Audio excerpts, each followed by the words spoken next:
Dan pemirsa, kita lanjutkan dialog. Kita masih terhubung dengan kuasa hukum Sudirman, Titin Prialianti, dan juga pakar hukum pidana Profesor Muzakir. Saya ingin ke Bu Titin dulu. Bu Titin, tadi kita sudah dengarkan ada salah satu rekan Anda, Cindy Sembiring, yang menyampaikan beberapa hal. Sebetulnya yang dijelaskan tadi itu soal apa, Bu Titin? Saya kan posisinya di luar, Mbak. Di luar. Ya, jadi saya nggak dengar karena audionya juga nggak keluar di sini. Baik. Ya. Oke, Bu Titin, tadi di awal-awal sidang PK Sudirman, Anda sempat kemudian meminta Sudirman untuk beristirahat. Kemudian juga menyampaikan bahwa atau menunjukkan ada luka bekas tembakan polisi di pinggang. Ini luka kapan, Bu Titin? Dan bagaimana sebetulnya menjelaskan keadaan atau kondisi Sudirman saat ini? Sebetulnya kan di 2016 juga saya paham, Mbak, ada luka-luka yang diderita Sudirman. Cuman waktu itu kan kondisinya tidak bisa seterbuka sekarang. Nah, saya paham betul Sudirman ternyata mengalami, saya sih ngomongnya itu cacat permanen akibat peristiwa dia diintimidasi di 2016 di Polres Cirebon Kota itu setelah saya ketemu Sudirman di Lapas Bancai. Karena dia sendiri kan sangat orangnya kan bukan tipe orang yang mengeluh gitu. Tapi memang informasinya kan udah lama sering sakit-sakitan dan sebagainya waktu di Lapas Cirebon. Tetapi dia juga tidak terbuka.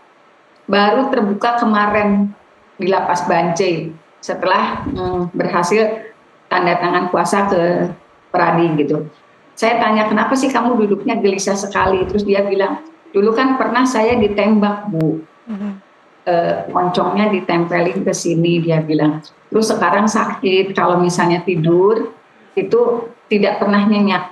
Jadi 2 jam sekali dia mesti bangun, kemudian tidak bisa terus berbaring, dia harus duduk dulu, menunggu 1-2 jam, kemudian kembali lagi tidur. Jadi memang sejak penembakan di Polres Cirebon Kota itu oleh peluru karet, kalau dia jelaskan seperti itu, memang dia tidak pernah tidur nyenyak. Tetapi informasi itu baru disampaikan ke saya di 2024. Sebelum-sebelumnya dia tak pernah bicara ke keluarganya. Dan kemudian juga dia menunjukkan patah tulang di jari manis kiri. Kemudian juga dia menunjukkan luka, bukan jadi memar tapi sudah hitam gitu, akibat tendangan sepatu di pinggang. Dia sampaikan semua itu justru di 2024.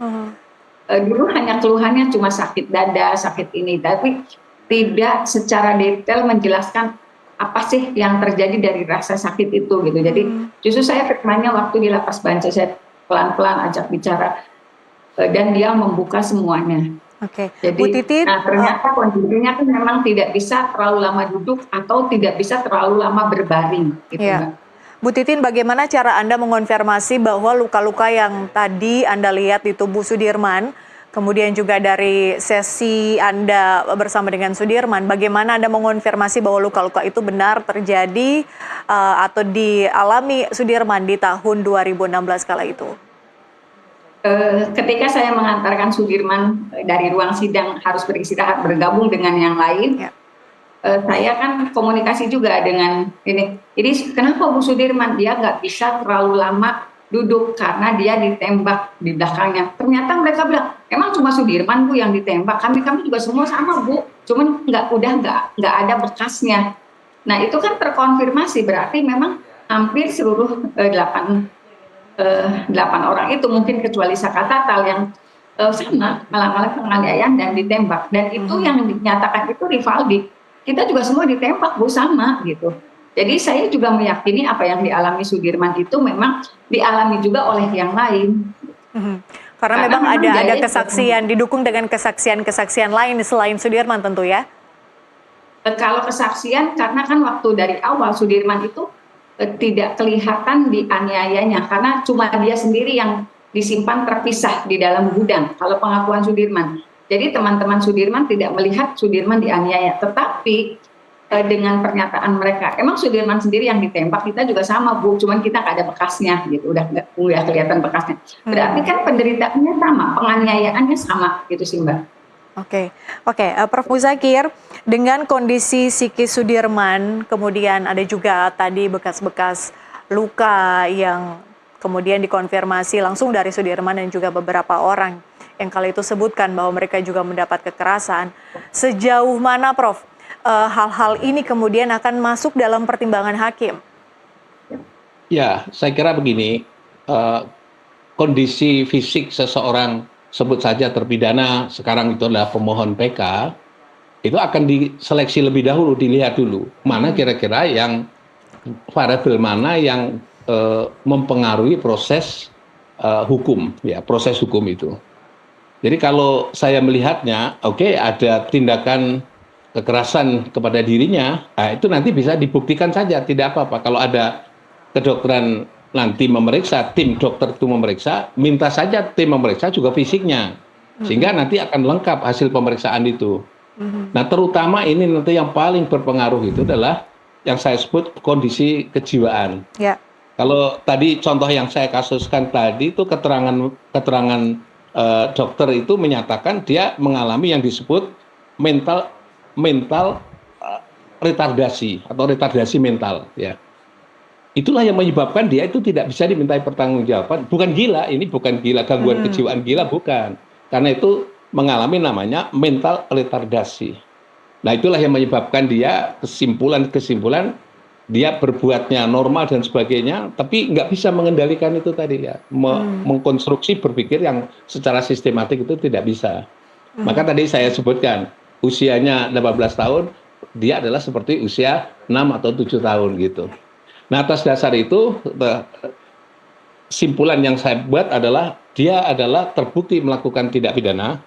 Itu objektif ya ini, terbukti melakukan tindak pidana, caranya juga semua diterangkan semuanya, dan hasil otopsi juga mirip-mirip sama dengan apa yang dilakukan itu. Nah, yang menjadi masalah, kalau dia terbukti melakukan tindak pidana, apakah bisa dimintai pertanggungjawaban? Ya? Kesimpulan yang hasil analisis sebagai ahli pidana, saya mengatakan itu tidak bisa dimintai pertanggungjawaban. Jadi nanti konklusinya apa? Terbukti melakukan tindak pidana tapi tidak dapat dimintai pertanggungjawaban. Ini kalau RU KUHP yang baru itu mengatakan begini, itu menggunakan doktrin dualisme, pembuktian perbuatan pidana dengan akibat ada atau tidak? Oh, ada. Sekarang yang kedua, apakah itu bisa dimintai pertanggungjawaban? Tidak bisa. Oke, Prof, Jadi, dalam artian bisa, berarti, kalau tidak bisa dimintai pertanggungjawaban, nggak boleh dipidana seumur hidup dong? Jangankan dipidana, dihukum saja itu tidak bisa. Dihukum pun sehari 2 hari tidak boleh. Karena dia mengalami kondisi kejiwaan yang psikologis kejiwaan itu tidak bisa dimintai pertanggungjawaban. Kalau kita baca KUHP yang berlaku sekarang itu, seseorang menderita sakit kejiwaan itu dalam pasal 44 dinyatakan tidak dapat dipidana, ya. Dijatuhi pidana maksudnya itu. Jadi jangankan seumur hidup, sehari aja nggak boleh gitu. Nah, ini kan kata kunci yang penting sekali. Nah, oleh sebab itu sekali lagi melalui media ini kami mengusulkan agar supaya pemeriksaan itu dilakukan oleh tim dokter agar supaya objektif nanti. Jadi kalau tim dokter kejiwaan atau memeriksa kejiwaan itu memeriksa secara tim begitu. Jadi mereka dia saling melengkapi.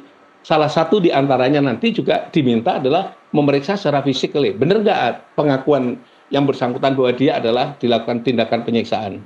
Kalau itu dilakukan, ya saya kira sempurna. Yang pertama adalah tidak dapat dimintai pertanggungjawaban. Andai kata dia terbukti tidak dapat dimintai pertanggungjawaban, kalau tidak terbukti lebih lagi, dia tidak melakukan.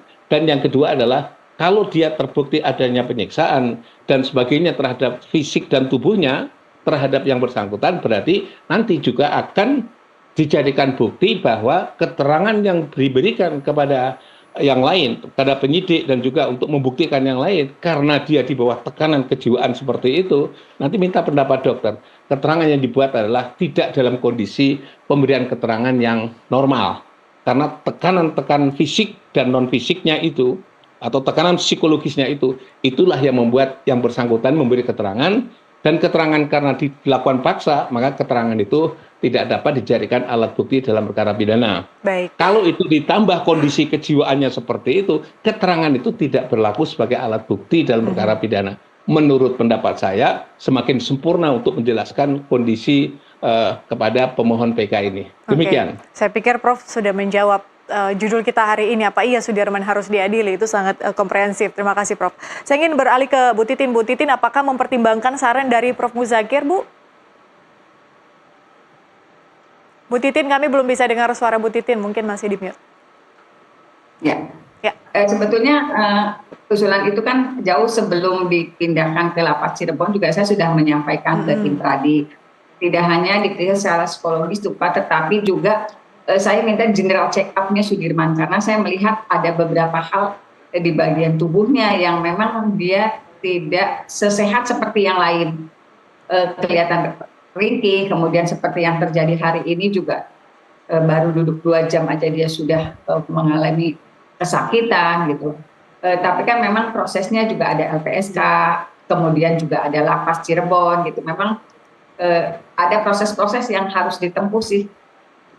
Apapun kalau ketika permohonan itu dikabulkan kan untuk general check up kan saya sih berharap akan ada upaya pengobatan.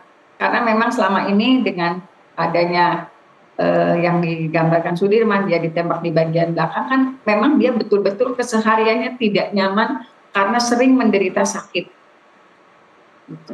Kalau yang berkaitan dengan ahli jiwa kan mungkin sananya kan perlu asesmen dan sebagainya untuk memulihkan, ya paling tidak dia bisa berpikir, karena kemarin juga jangan jawab dulu sebelum difikirkan. Itu sih yang sesederhana itu sih sebetulnya.